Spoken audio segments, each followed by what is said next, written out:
Hey everyone, it's Emmanuel from Dimension Photography, where every Friday we have a different tip, trick, or tutorial on everything that has to do with photography. First of all, I want to say what's up guys? How's everybody doing? How's everybody's week? I hope everybody had a fantastic one. I hope you had some good shoots, like photographic shoots. I hope that's the only thing that you're shooting. Alright, so what are we going to do today?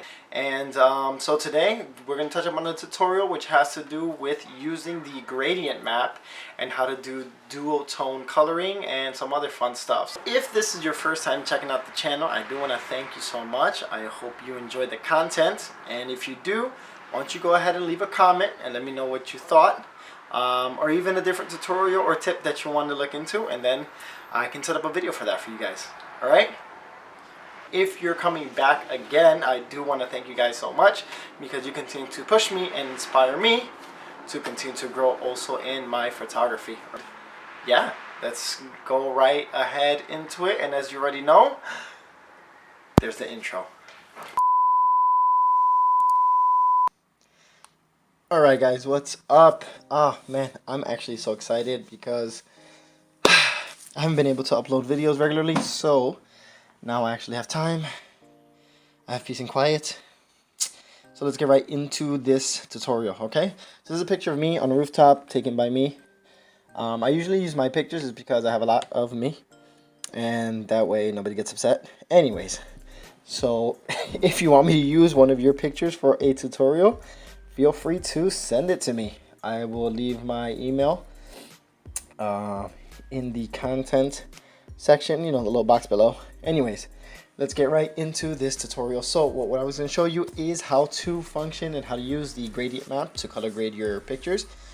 So this effect usually works better with a lot of pictures that have contrast between white and dark, usually with a subject. I mean, you'll use it, you'll see. So first, what I always do, Control or Command J, just make a new layer just because. So to access the gradient map, you're actually going to go here to this little section. I think it's filters or layers. Anyways, you click this little icon here, and you go to gradient map. So as you see, the gradient map has already applied, and there's a few options. Basically, this works exactly like the histogram works. You have your whatever's lighter on this end, whatever's darker on this end. Yeah, whatever's darker on this end is going to be affected, and whatever's lighter on this end is going to be affected here. So that's why this doesn't look very good, because it's cross processing everything. But if you hit reverse, there you go, that makes more sense. Alright, you see how it affects? Good. Alright, so now you saw one button, reverse. What it does is just takes your gradient and reverses it. Depending on your picture, it could have a good effect or not. Also, dither here, that's just, it adds some kind of noise into the gradient ridges, just in case there's banding, it's bad quality, you can use that. Alright, so I'm going to show you how this works. Basically, as I mentioned, what it does is it applies a color grade to your picture. This one's just a basic black and white color grade, but it does a really good job.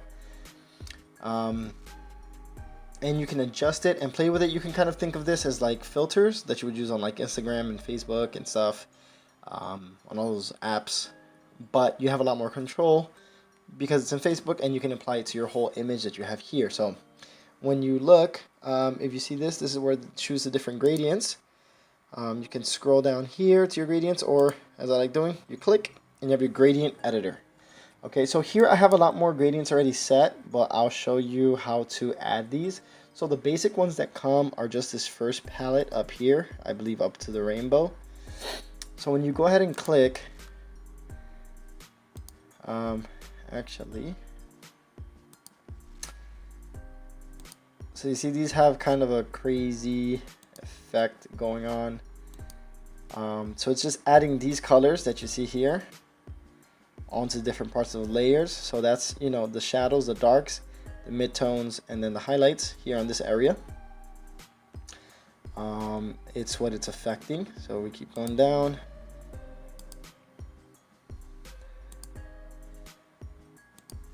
So it's like a full overlay on the picture. It's a full color.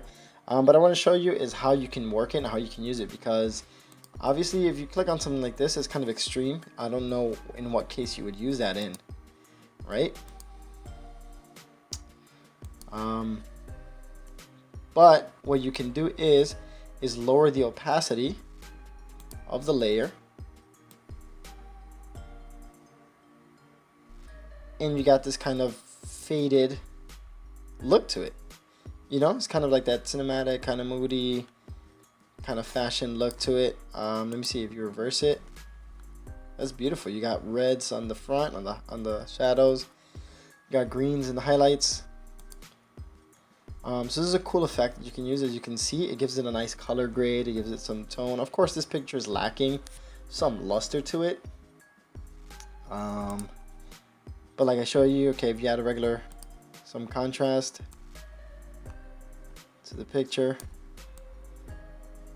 add some brightness. So you can see you get kind of like a nice look going to it, but we're just going to focus on the gradient map.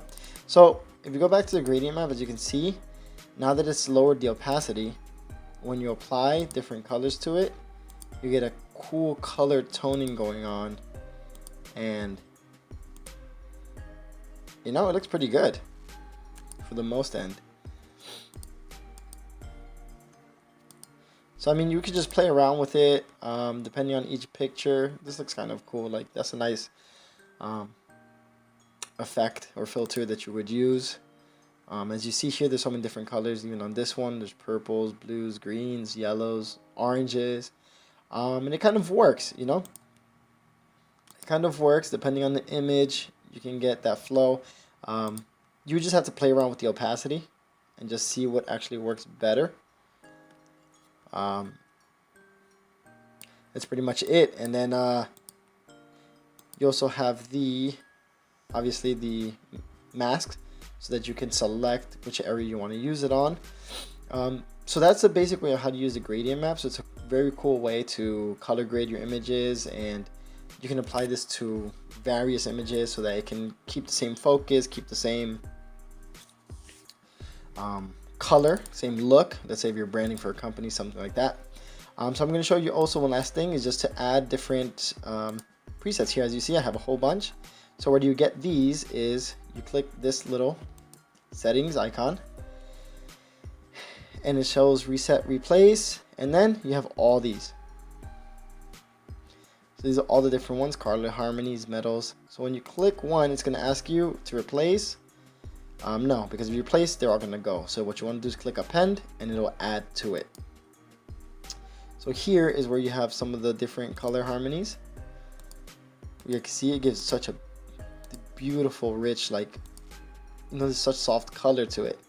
And then you also have these are for photo grading or photo effects. So you have some browns, you have some blacks, some whites, some blues, teals, greens. And like I mentioned, depending on how much you use the opacity on it, it's just gonna, you know, it just works. Usually what I recommend is anywhere between 10 to 30. Gives it a nice look to it.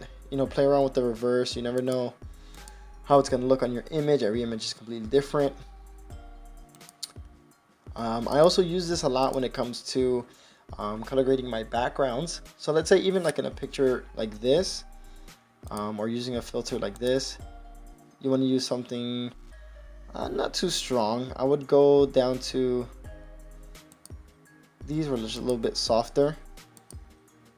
So let's say I use something like this to color grade. All right, and then what I would do is I would just go into my gradient map. I would go into the mask, press B to bring up my brush, and what I would do is actually I would brush out the foreground.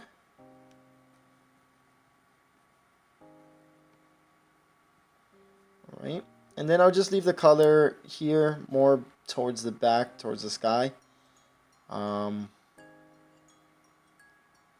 which I think works really well.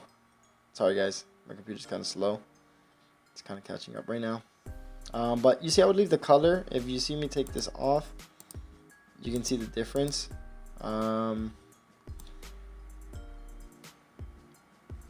Usually the subject, I'll leave it. It just kind of helps to make a contrast between the background and the foreground with your subject. I use it a lot in most of my pictures. I'll leave a colorful looking background, and then I'll just leave my subject looking as normal as they can be. All right. And even one last thing I wanted to show you guys, which is a super cool effect.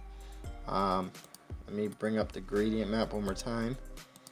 I actually saw a way to use a gradient map to make a very cool comic book effect, which is a double tutorial here. So when you go all the way at the bottom, one of the gradients that I have here is called soft stripes, which basically just makes a white color stripe quadrants in the picture, as you can see here. Yeah, so when you look at it, it looks kind of crazy. There's a lot going on. I'm gonna hit OK. So this is kind of wild. If I reverse it, looks the same, sorry. But if you bring the opacity down here, just bring it down just a little bit, you get this comic book look. So if you ever wanted to turn any of your pictures into a comic book, I would use this soft stripe gradient map. Now what you can do here, which is pretty cool, because if you got too much cartoon going on, I'll go back to my brush and just brush out a little bit. You get a little bit more control, bring some realism back, and you have your picture right there. Alright guys, so that's how you use the gradient map to color grade your pictures and get some awesome effects. Alright guys, so as you can see, that's how you use the gradient map to color grade your images, and then also to play around with different effects. I think it's pretty cool. It's a very nice way. I use it a lot for my backgrounds, as you saw. And it's a nice way just to make like to have a genuine color combination in all of your photos, just to have it kind of like uniform, and it's simple and easy to work with. So again guys, that's it for this tutorial. I hope you did enjoy the content. If you did like it, just leave a comment below. If you haven't subscribed already, why don't you go ahead and subscribe so you can get the notification. Every Friday we have a new tutorial, and every week we have new videos. Alright guys, again, this is Manny from Dimension Photography, here to help you take your photography to different dimensions. Alright, and I will snap at you later.